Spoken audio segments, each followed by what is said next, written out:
Gerhard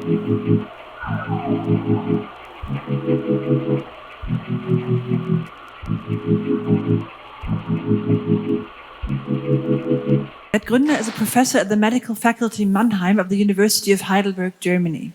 He is the director of the Department of Molecular Neuroimaging at the Central Institute of Mental Health in Mannheim, and also the principal investigator for the psilocybin depression study episode that takes place both in Mannheim and here in Berlin at Charité. He is, on top, one of the partners at the Ovid clinics here in Berlin and one of the CEOs of Ovid Health Systems. The talk tonight that we will be hearing from Gerhard Gründer is Psychedelics, a solution for the mental health crisis. Thank you, Andrea. And thank you for having me here at this conference. I'm not going to give a science talk. I just want to share with you some thoughts about why I'm doing what I'm actually doing, what I want to do in the future, what psychedelics which role psychedelics could play in the future, how psychiatry probably has to change at least a little bit, and this is also about our culture and how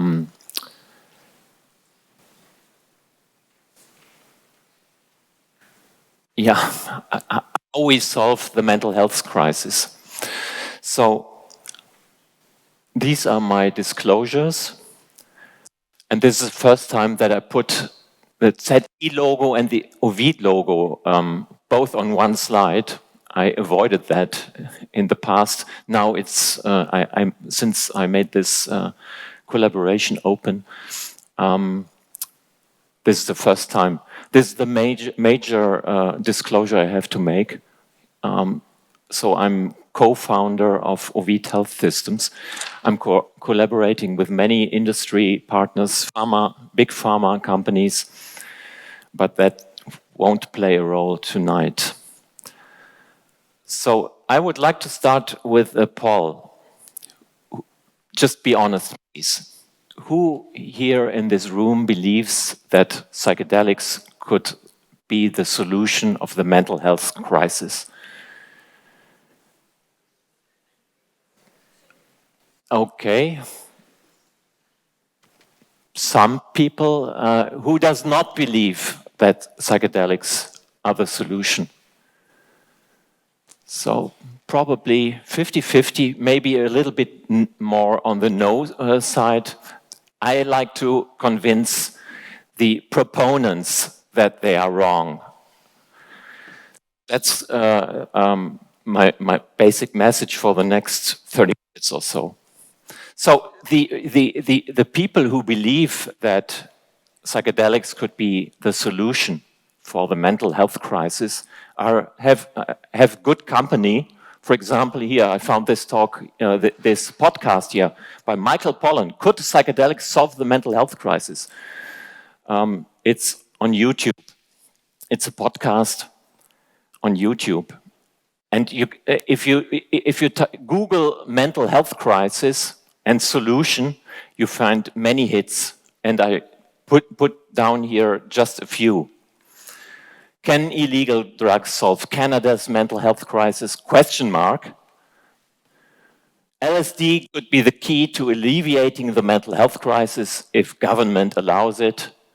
Psychedelic psychiatry, a revolution set to transform our mental health. Can LSD cure our pandemic anxiety?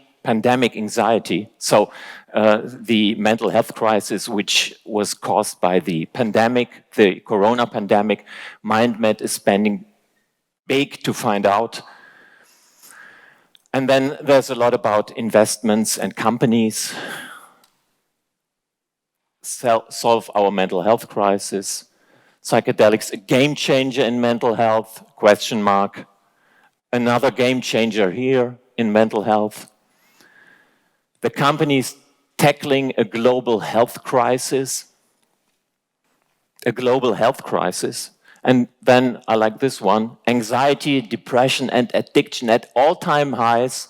Which psychedelic medicines companies can solve the crisis? This is my favorite. Can we solve the climate crisis? Anybody here who believes that we can solve the climate crisis? At least one? Okay, a few. My son up there. And here we treat the mental health crisis and the climate crisis at the same time. I'm pretty sure if we count on psychedelics to solve the climate crisis, the planet will burn like hell. There are, of course, good data to believe that psychedelics on a population level could improve mental health. And one of these studies is shown here. This is a study by the Johns Hopkins group. They looked for lifetime use in 190,000 US citizens and asked them for their psychological distress and suicidality. And I put just down here just a few numbers. So this is lifetime use of various drugs. And here is past month psychological distress. And as you can see here, there's only one drug. This is classical psychedelic use, which decreases past month psychological distress. There are several drugs that increase psychological distress, like tranquilizers, or this is not causation, this is association. So I shouldn't say that these drugs increase psychological distress, but they are associated with more psychological stress. And this is a past year suicide attempt, and again, lifetime classic psychedelic use decreases past year suicide attempt. And there's no association for most of the other compounds except from THC and pain relievers. Here ends the data which really supports the view that the mental health crisis can be solved with psychedelics. This is an article from the New York Times in March 2019. More than 150 Americans died from alcohol and drug-induced fatalities and suicide in 2017. So this article referred to the data from 2017. So there was they talked about a record in the US, and the numbers even increased in the following year. So here's the data for 2018. The numbers even increased. Suicide rates, this is suicide rates. The numbers increased until 2018. For the last 2 years, the numbers decreased a little bit. So the trend is plateauing or decreasing. But there was a very high number in 2018. This is opioid overdose. There are 3 waves of overdose death or overdoses deaths according to opioid overdoses. The first wave began 20 years earlier. This is the second wave, and we have a third wave. And if you compare the numbers here, there's about a 5-fold increase in death due to opioid overdoses in the US.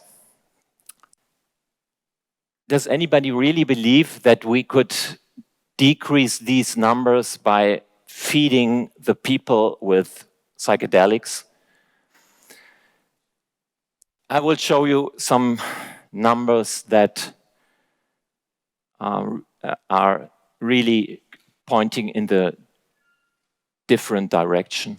The trend, this is again the New York Times article, which I just cited.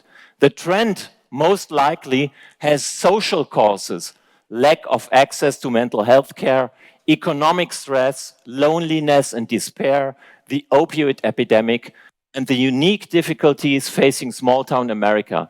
These are serious problems that require long-term solutions. This is all about culture. This is about how we live together, how we work together, how we communicate together. This is not about a drug that could provide solutions to all these problems here. But this, again, in the New York Times, a few weeks earlier, the author, can we stop suicides, was the article, the headline, and the solution was ketamine might be the solution. I was really surprised when I saw this article. Ketamine, any drug, the solution for this increase in suicides.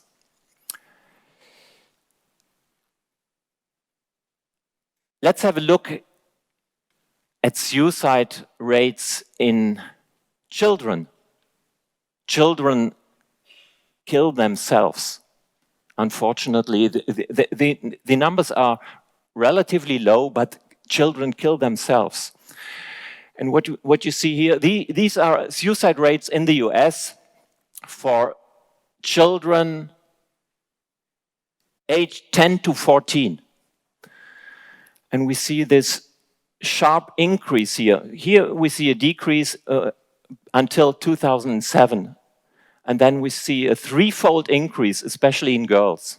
Young girls have a dramatic increase, and this trend continued for a couple of more years. The girls, especially young girls, 10 to 14 years old, have a dramatic increase in suicide rates. How can that be? What could be the explanation? Facebook was launched in 2004. And this is not just my idea that Facebook is the cause for increasing suicides in young girls. This is really a matter of debate in science. This is a editorial published 2 years ago, increasing suicide rates in early adolescent girls in the United States and the equalization of sex disparity in suicide. Usually, suicide rates are higher in males than in females. And especially, you saw the numbers. The need to investigate the role of social media. And the authors in this article come to the conclusion, these findings suggest that the possible role of social media is the sharp increases in suicidality among early adolescent girls is an urgent public health issue that merits further investigation. So that's very plausible. At least one. It's not that they are saying Facebook leads girls to kill themselves, but it's the culture behind this development. This is from the World Happiness Report, which was published in 2019. You can find it on the internet. It's very interesting to read all the texts behind the world happiness. World happiness is also about mental health. And Jean Twenge, a psychologist from California, San Diego University, she's concerned about these developments for a couple of years now. She wrote this chapter in the World Happiness Report, The Sad State of Happiness in the United States and the Role of Digital Media. And she says, rise of digital media and the fall of everything else. This is the rise of digital. Can you hear me? the rise of digital media, and this is the fall of everything else. This is the fall of sleep, the fall of in-person social interaction, and the fall of happiness.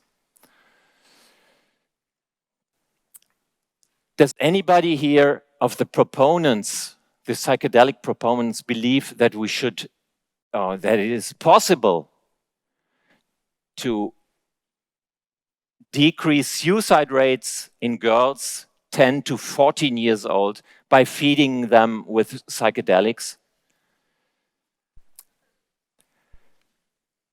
This is a Nature editorial, a world of depression. So this is a description of the mental health crisis. Each of these bars here represents a country. Germany is somewhere here, the US is somewhere here. Here's Germany, the US is somewhere here. Can you see from the back which country this one is? With a very high bar, 22.5%. These are prevalences. So 22.5% of the population of this country here suffer from depression. This is Afghanistan. And the text says, this war-torn country reports the world's highest prevalence of depression, and yet it is among the least equipped to deal with it. Conflict is a well-established risk factor for depression, as are child sexual abuse and domestic violence. Does anybody really believe that we can decrease depression prevalence in Afghanistan by sending them some containers of mushrooms?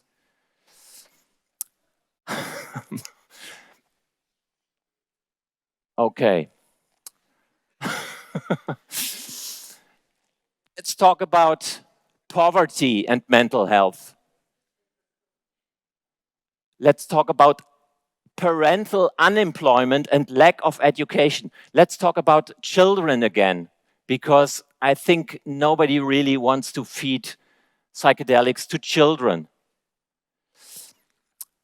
And I'm really talking about children, and not about young adults.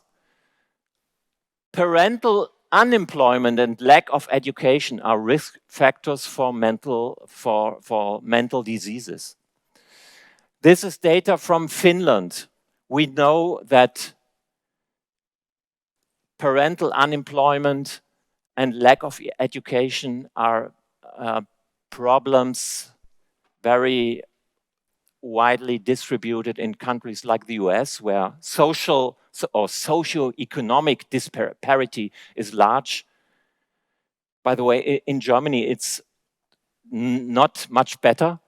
This is from Finland. So the Scandinavian countries have very good social systems.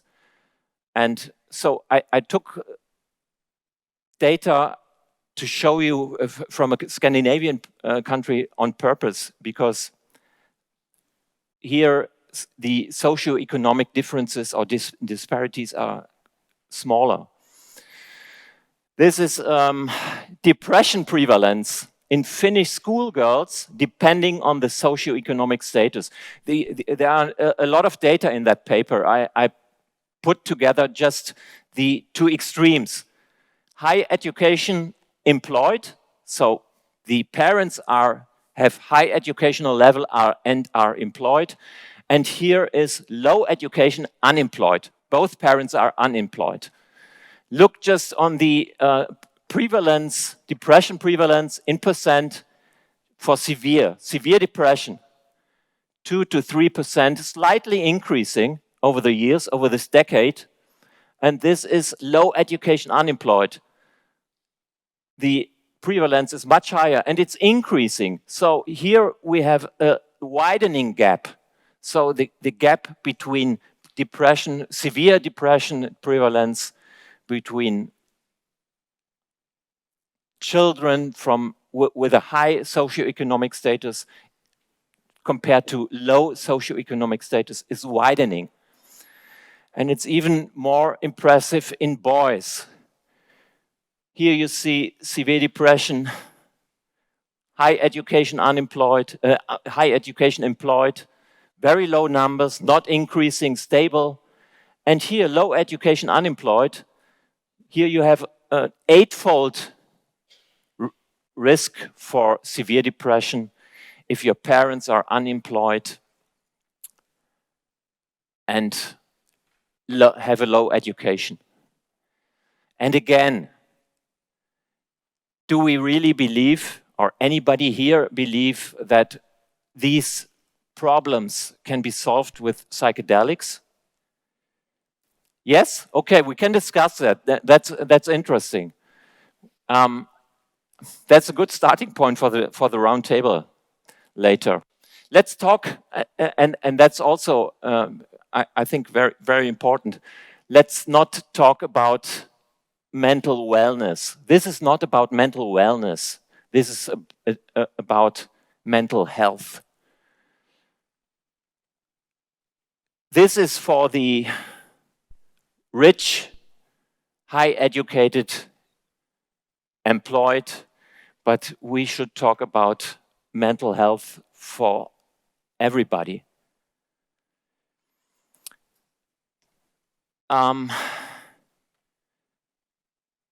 The approach to improve mental health of people with a drug was described by Aldous Huxley in Brave New World in 1932. This was a dystopia.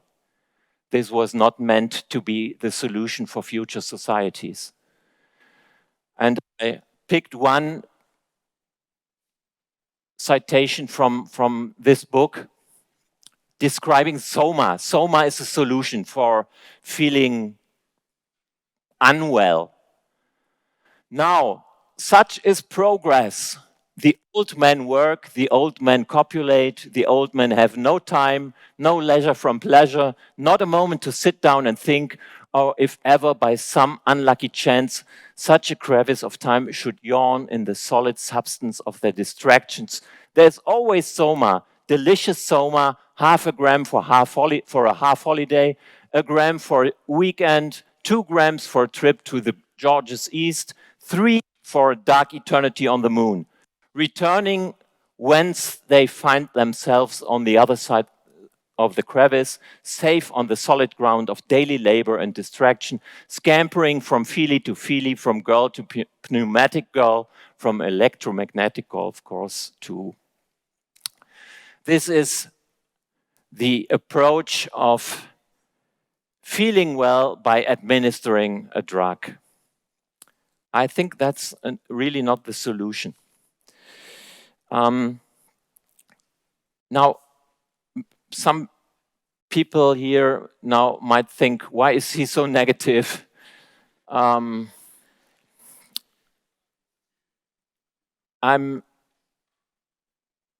trying to put the use of psychedelics in a broader cultural context.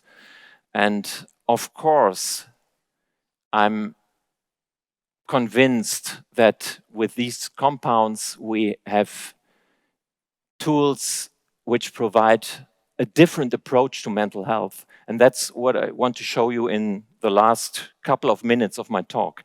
I want to start with this very interesting study which was published by Peggy Mason and her group. Peggy Mason is a neurobiologist at the University of Chicago. 10 years ago in Science, she published a paper that shows that midazolam reduces empathy in rats. And I would like to show you the first 1.5 minutes of her YouTube video, because she really is the best one to explain what she found. This follows up on a basic finding that we published 5 years ago, and that is that rats will help other rats. And that's really quite amazing. What we really wanted to do here is to go beyond the finding of helping and really dig down as to why. What is the motivating factor? What's necessary? What drives this rat? What we hypothesized is that they were doing it because they not only recognized the trapped rat's distress, but they actually caught it. They caught it. So they actually felt distress themselves. And if that is right, then if we block the rat from feeling distress, he won't open. And that's exactly what happened. So as we gave a drug called midazolam, it's a benzodiazepine, it's a type of drug it is, and its action is as an anxiolytic. That means it blocks anxiety. So we give the free rat midazolam, and what we see is they don't open. So that's really amazing. In the context of today's society, which is a highly medicated society, where lots of people are taking psychoactive drugs that might blunt their experience of negative affect, our results would suggest that that will also blunt helping. Yeah. Very, very interesting study. So midazolam is a benzodiazepine. It's not an antidepressant. I found no studies on antidepressants in that specific model. It would be interesting to see how antidepressants work in that model.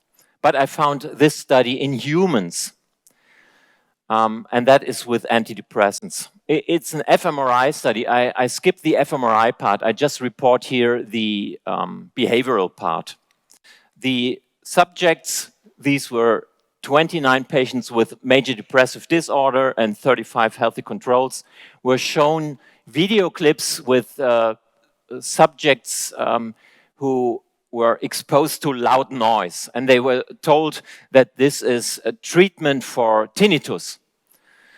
And then, so it was communicated as a treatment. And they saw these video clips with a suffering subject. And they were asked how unpleasant was the treatment for the patient and how unpleasant was it for you to watch the video. This is, and we heard this from Katrin, cognitive empathy is this one. How unpleasant was the treatment for the patient? This is cognitive empathy. Affective empathy is how unpleasant was it for you to watch the video for yourself? That's empathy, affective empathy. And the patients, at the beginning, at baseline, these patients with depression were untreated, unmedicated. And then they were treated for, I think, 3 months, and then they did the same task again. And the fMRI part is very much in line with what I report here for the behavior. This is cognitive empathy, no change, nothing happens.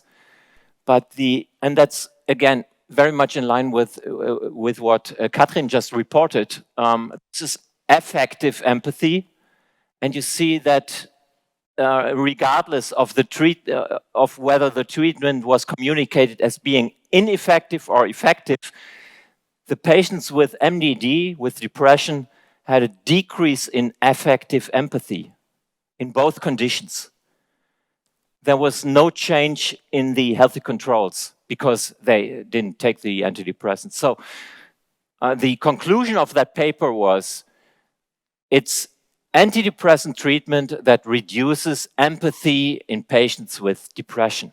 And that's what we see in the clinic, what has been reported over the years. It's called emotional blunting with antidepressants, especially with serotonergic antidepressants.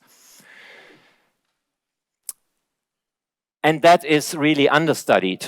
There's not much literature on emotional blunting with antidepressants. This is a very interesting study. So this is showing that empathy is decreasing. And the question by Peggy Mason was, in the highly over-medicated or medicated society, 5% of all Germans take an antidepressant, and a couple of more in the United States. Does this decrease in empathy might change the society? What we do with psychedelics is very different. This is our treatment room in the Central Institute of Mental Health in Mannheim. Here we treat patients with psilocybin. And it was really a milestone when we started to treat our first patient on July 13th. I did this together with Lea Mertens. Lea Mertens is also in the audience. I cannot see her. There she is. She's not the only one working with me. My whole team is here. I'm very proud that my whole team is here, not only the therapists, but some of the student assistants.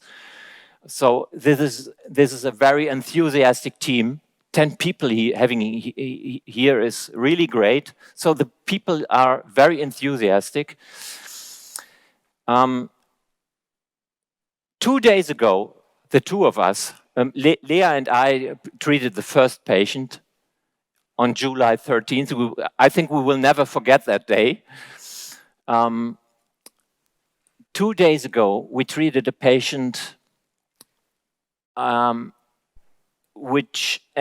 the experience we had was really just very different from everything what I did over the last decades.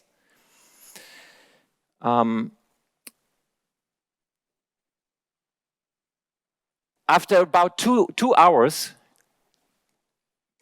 after the ingestion of the capsule, the patient suddenly said, "I think I got the placebo."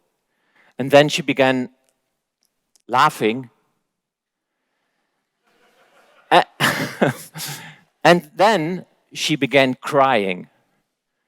And she didn't stop crying for the next 3 to 4 hours. And when she began crying, I looked to Lea and I saw that Lea was crying and I was crying. So this is very, very different from what you usually do in psychiatry.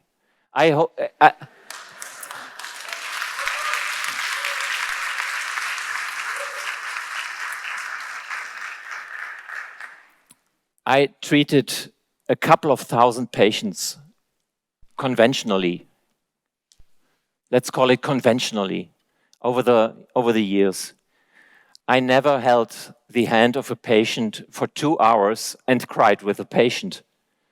So there was empathy in the room.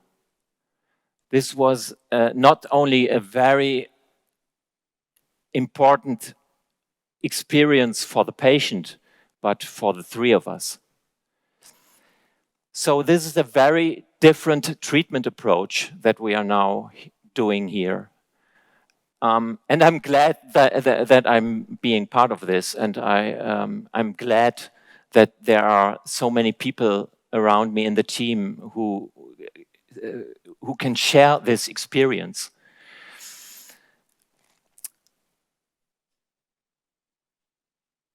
After when the effect of the drug slowly ended, the patient said, "This was the most impressive experience in my life." And this woman was a middle-aged woman from Afghanistan. And usually you just read this in newspapers or in books, in Michael Pollan's books, for example. But here it's now really happening. So this is these are moments of happiness for the therapists.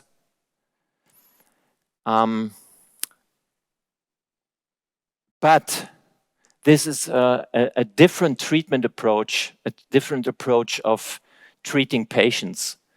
It's about emotion, not suppressing negative emotions, but allowing emotion, allowing suffering, feeling the emotion with the patient, feeling the suffering with the patient. It's a different approach to mental health.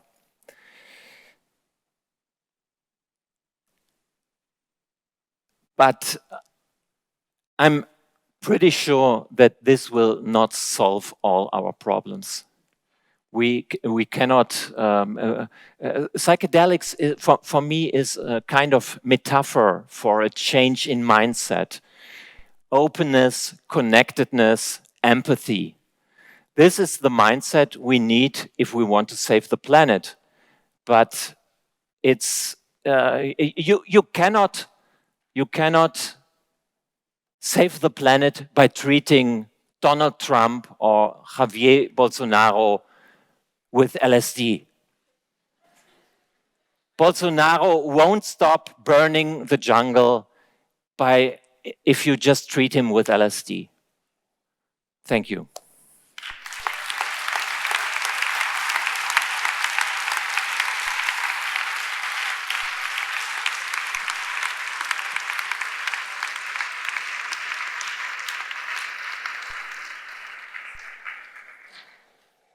Thank you very much, Gerd, for this roller coaster that you've taken us on.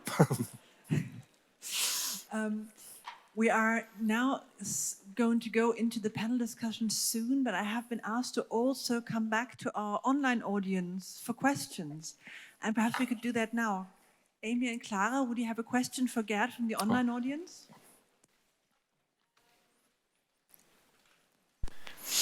Yeah.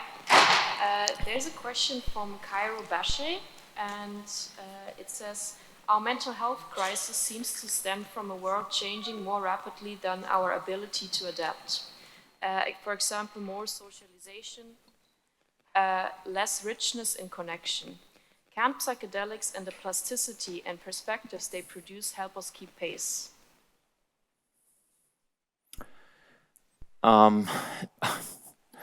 I would repeat myself. I don't think so.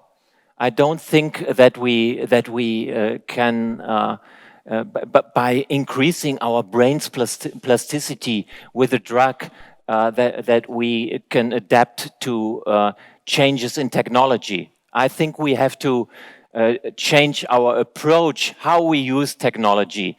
We have to ask the question: is technology or consumption, more technology, are these the solutions for the problems we face? And I don't think so.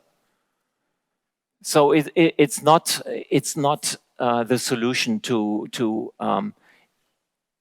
increase our biological fitness. I don't think that this is the solution.